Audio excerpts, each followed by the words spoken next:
مفتی کی مجلس میں جب بیٹھیں گے تو باتیں بھی اسی طرح کی ہوں گی. تو جیسے ہی انہوں نے کہا کہ راحت اندوری صاحب کا انتقال ہو گیا ہے, میں نے فوراً جو ہے کہا کہ اللہ تعالیٰ ان کی مغفرت کرے. تو فوراً اس شخص نے, جو میں نے جس کے بارے میں بھی کہا, کہ وہ فوراً بول اٹھا کہ مفتی صاحب ان کی تو داڑھی نہیں تھی, تو آپ ان کے لیے مغفرت کی دعا کیسے کر سکتے ہیں؟ پھر میں نے مسئلے کی وضاحت کی. میں نے کہا کہ آپ سمجھیں, یہ جو مغفرت کی بات ہے یہ صرف اور صرف جو ایمان سے محروم ہیں, جن کے اندر ایمان ہی نہیں ہے, ان کے لیے ناجائز ہے.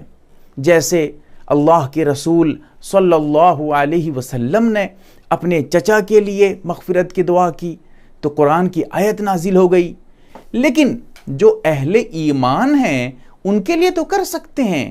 اگر آدمی گناہ کرتا ہے تو اس کا عمل اس کے ساتھ ہے, لیکن اس عمل کی وجہ سے, اس گناہ کی وجہ سے, گناہ کبیرہ کے ارتکاب کی وجہ سے ایمان سے خارج نہیں ہوا. یہ تو اللہ کا عام نظام ہے کہ وہ جو ہے اعمال کو دیکھتا ہے, پھر اس کے بعد اسی اعمال کے اعتبار سے فیصلہ کرتا ہے. لیکن کبھی کبھی ایسا ہوتا بھی ہے کہ آدمی گناہ کرتا ہے پھر بھی جنت میں پہنچ جاتا ہے.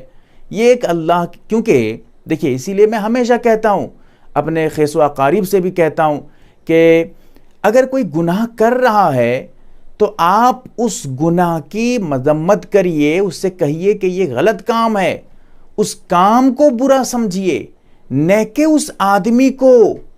آپ کو یہ کہنے کا حق نہیں ہے کہ اس آدمی کو غلط سلط کہنے لگیں, اس آدمی کو برا بھلا کہنے لگیں. نہیں, آپ اس کام کو, اس غلط کام کو برا بھلا کہیے, اس آدمی کو نہیں.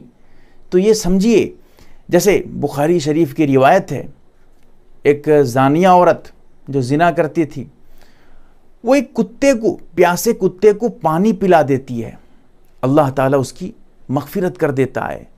اور ایک نیک عورت, بالکل پرہیزگار, نیک صالحہ عورت, وہ جو ہے ایک بلی کو پیاسا رکھ کر, بھوکا رکھ کر مار دیتی ہے. اس کے باوجود بھی اللہ تعالیٰ اس اعمال کی مطلب بھرپور ہونے کے باوجود بھی اللہ تعالیٰ اسے جہنم میں ڈال دیتا ہے. بخاری شریف کی روایت ہے. کبھی کبھی بندے کا کوئی ایک عمل ایسا ہوتا ہے جس کو اللہ پسند کر لیتا ہے, پھر اس کے بعد تمام اعمال کو اللہ تعالیٰ چھوڑ دیتا ہے, اب دیکھتا نہیں ہے. ایک عمل اللہ کو پسند آ گیا, اس ایک عمل کی وجہ سے وہ جنت میں پہنچ گیا, اور پوری زندگی کوئی عبادت کرتا رہا, ایک عمل اللہ کو ناراض کر دیا, اس ایک عمل کی وجہ سے وہ جہنم رسید ہو گیا. تو اسی لیے میں نے ان سے کہا, میں نے انہیں سمجھایا کہ ان کی داڑھی نہیں تھی. میں بھی ان کو چاہتا ہوں, میں بھی جانتا ہوں, میرے کوئی اس طرح جو ہے شعر اور شاعری سے کوئی مجھے خاص دلچسپی نہیں ہے, لیکن پھر بھی مشہور شخصیت ہیں, مشہور جو ہے نام ان کا بہت مشہور تھا, اسی لیے میں جانتا ہوں. تو میں نے کہا کہ میں بھی جانتا ہوں ان کو. تو جیسے ہی میں نے یہ لفظ کہا نا, تو ایک ساتھی اور بیٹھے ہوئے تھے, انہوں نے کہا کہ ہاں میں ان کا بہت بڑا فین ہوں. میں نے پھر سے انہیں ٹوکا, میں نے کہا کہ بھائی وہ جو فین اوپر گھومتا ہے سر کے اوپر, وہ فین مت بننا کبھی. تو ایک ساتھی جو خاص طور سے میرے بہت قریبی ہیں, انہوں نے کہا کہ مفتی صاحب وہ اگر کچھ ان کو غلط کہتا ہے تو آپ انہیں ٹوک دیتے ہیں, جب یہ ان کی تعریف کر رہا ہے, کہہ رہا ہے میں ان کا فین ہوں, تو آپ انہیں بھی ٹوک دیتے ہیں, تو آپ کو سمجھنا بہت مشکل ہے. میں نے کہا کہ نہیں بھائی مشکل نہیں ہے, اصل دین کو سمجھیے, مجھے سمجھنے کی ضرورت نہیں ہے. دیکھیے فین, میں نے کہا کہ وہ اوپر والا فین مت بنیے. کیوں کہا کہ وہ جو ہے وہ انسان کے ہاتھ میں ہے, وہ جدھر گھمائے ادھر وہ گھومتا رہے گا, اس کے اختیار میں کچھ نہیں ہے. تو اسی لیے یہ جو اندھ بھکت ہوتا ہے کہ کچھ بھی کہہ دے, غلط کہہ دے, صحیح کہہ دے, ہم بس اسے مان لیں گے. صحیح کیا ہے غلط کیا ہے وہ دیکھنا نہیں. اس نے کہا بس صحیح بولے تب بھی صحیح, غلط بولے تب بھی صحیح, اسے ہی مان لیں گے. ایسا مت کریے. اس طرح کے فین بننے کو بہت غلط چیز ہے, یہ نہیں کرنا چاہیے آپ کو. ہاں سمجھ بوجھ رکھیے. جس کے اندر جو ہنر ہے, راحت اندوری صاحب کے اندر شاعری کا ہنر تھا, اردو داں تھے, اردو جاننے والے تھے. آج کے دور میں اردو جاننے والے بہت کم ہیں, اور خاص طور سے ایسے موقع پہ جو انتقال ہوا ہے، جو اردو جاننے والے ہیں انہیں تو بہت سخت جھٹکا لگے گا۔ تو میں نے کہا کہ بھائی جس کے اندر جو ہنر ہے آپ اس کی تعریف کر سکتے ہیں۔ تو میں نے یہ نہیں کہا کہ وہ بزرگ تھے، میں اس اعتبار سے ان کا جو ہے چاہنے والا، ان کو جاننے والا نہیں ہوں۔ شاعری کے اعتبار سے وہ ایک شخصیت تھی، وہ ایک جو ہے مشہور تھے، اس اعتبار سے میں انہیں جانتا ہوں۔ تو ہاں، ان کے اندر دیکھیے ایسا بھی نہیں ہے کہ ہم جو ہے صرف تعریف کرنے پہ لگ جائیں۔ جس شخصیت کو ہم جانتے ہیں، ہم دیکھیں اس کے اندر کون سی چیز ایسی ہے جو اس کو ممتاز بناتی ہے، اس کی الگ پہچان بناتی ہے، پھر ہم اسی کو فالو کریں تاکہ اس اعتبار سے ہم بھی اس سے فائدہ اٹھا سکیں۔ یہ ہم کو اصل ہے۔ جیسے راحت اندوری صاحب کے اندر بے باکی کا ایک عجیب اور ایک الگ سا مطلب کردار ہے ان کے اندر، ایک لیڈری جیسے نیڈر کہتے ہیں، بے خوف، یہ تھا ان کے اندر۔ جب وہ بولتے تھے، شاعری کرتے تھے، میں نے تو سنا نہیں ہے اتنی زیادہ جو ہے ان کی شاعری، لیکن جو کچھ مصرے میرے سامنے آئے ہیں، کتابوں میں نے پڑھا بھی ہے ان کے اشعار کو، تو اس سے کچھ محسوس ہوتا ہے، وہ بتا رہا ہوں۔ اب ان کے اندر جو نیڈری تھی، مطلب ڈر نہیں تھا، حق کہنے پہ، سچ بات کہنے پہ کوئی جھجک نہیں، کوئی خوف نہیں، بے خوف بے باک ہونا، یہ ہمیں اختیار کرنا تھا، کیونکہ یہ ایک ایسی کلا تھی ان کے اندر۔ شاعری کے ساتھ ساتھ اس کلا کو بھی وہ ایسے جوڑ دیتے تھے، اس وجہ سے شاعری تو کرتے ہی تھے۔ کئی بڑے بڑے شاعر اب بھی موجود ہیں اور اس طرح کی شاعری کرتے رہتے ہیں، لیکن اس شاعری کے ساتھ ساتھ کچھ ایسی باتیں بھی ہوتی ہیں جو شاعری کو ملا کر اس انسان کو ایک الگ پہچان دیتی ہے۔ وہ ان میں سے ایک ان کے اندر جو ہے نیڈری، بغیر ڈرے بے خوف ہونا۔ جب وہ بولتے تھے تو ایک مطلب حق بات کھول کر سامنے بولتے تھے بغیر ڈرے۔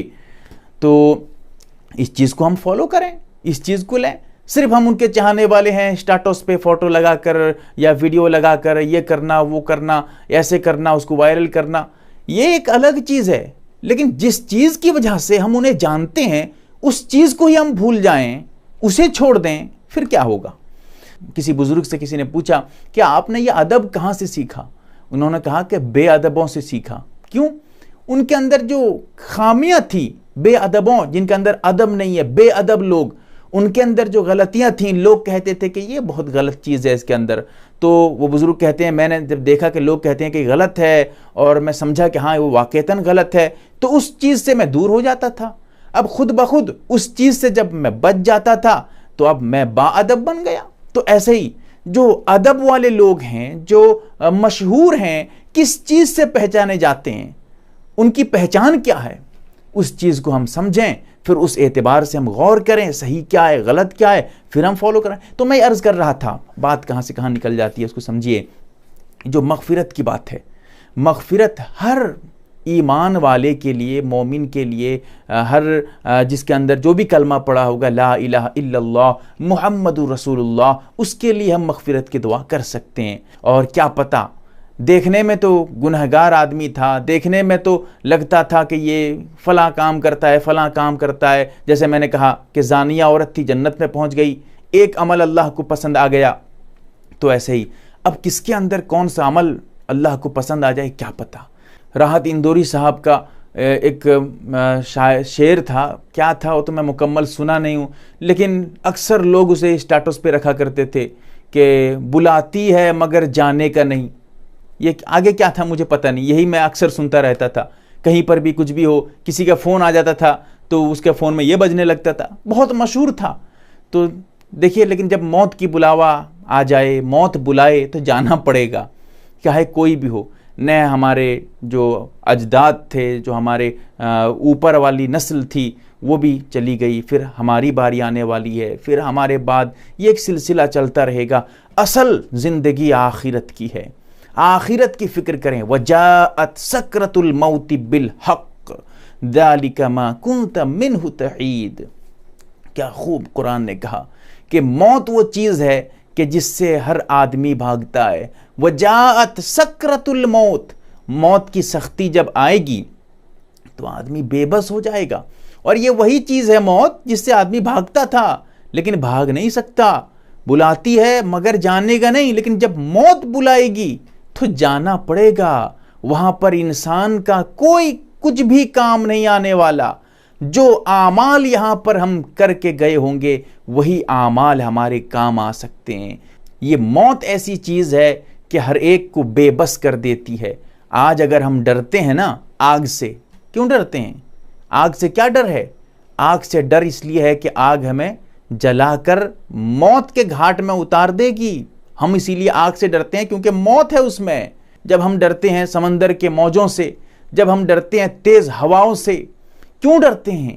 اس لیے ڈرتے ہیں کہ اس میں ہمیں موت نظر آتی ہے. جب موت کا جو ہے آپ کو خوف ہے، موت کا ڈر ہے، اور موت کا کوئی وقت متعین نہیں ہے آپ کے سامنے. ایک وقت تو متعین ہے کب آپ مریں گے، لیکن کب مریں گے یہ آپ کو علم نہیں ہے. کبھی بھی ہو سکتا ہے، کسی وقت بھی ہو سکتا ہے، کسی لمحے میں بھی موت آ سکتی ہے. اسی لیے کوئی لمحہ ایسا ہرگز مت رکھیے گناہ کرتے کرتے اگر بائی چانس موت آ جائے. اسی گناہ کرتے ہوئے اگر آپ کی موت آئے کون بچائے گا؟ گناہ کرتے ہوئے آپ مریں گے، گانا سن رہے ہیں، اسی گانے کو سنتے سنتے اگر موت آ جائے کیا ہوگا؟ کیسا ہوگا آپ کے ساتھ؟ کیا عمل آپ کے ساتھ ہوگا؟ کیسا منظر آپ کے ساتھ ہوگا؟ سوچ کر دیکھیے. وہ پل یاد کریے جب پل صراط ہو اور اس پل صراط میں لوگ کٹ کر گرتے ہوں، نیچے جہنم ہو، سامنے جنت ہو.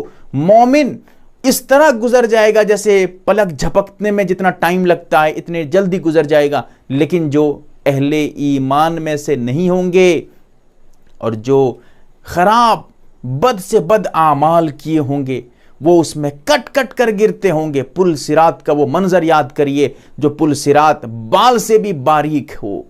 کیسا منظر ہوگا وہ. اسی لیے اصل فکر آخرت کی کریں. یہ دنیا ہے، دنیا میں لوگ آتے رہیں گے، بڑے بڑے شاعر آتے رہیں گے، جاتے رہیں گے، لیکن یہ کہاں جائیں گے؟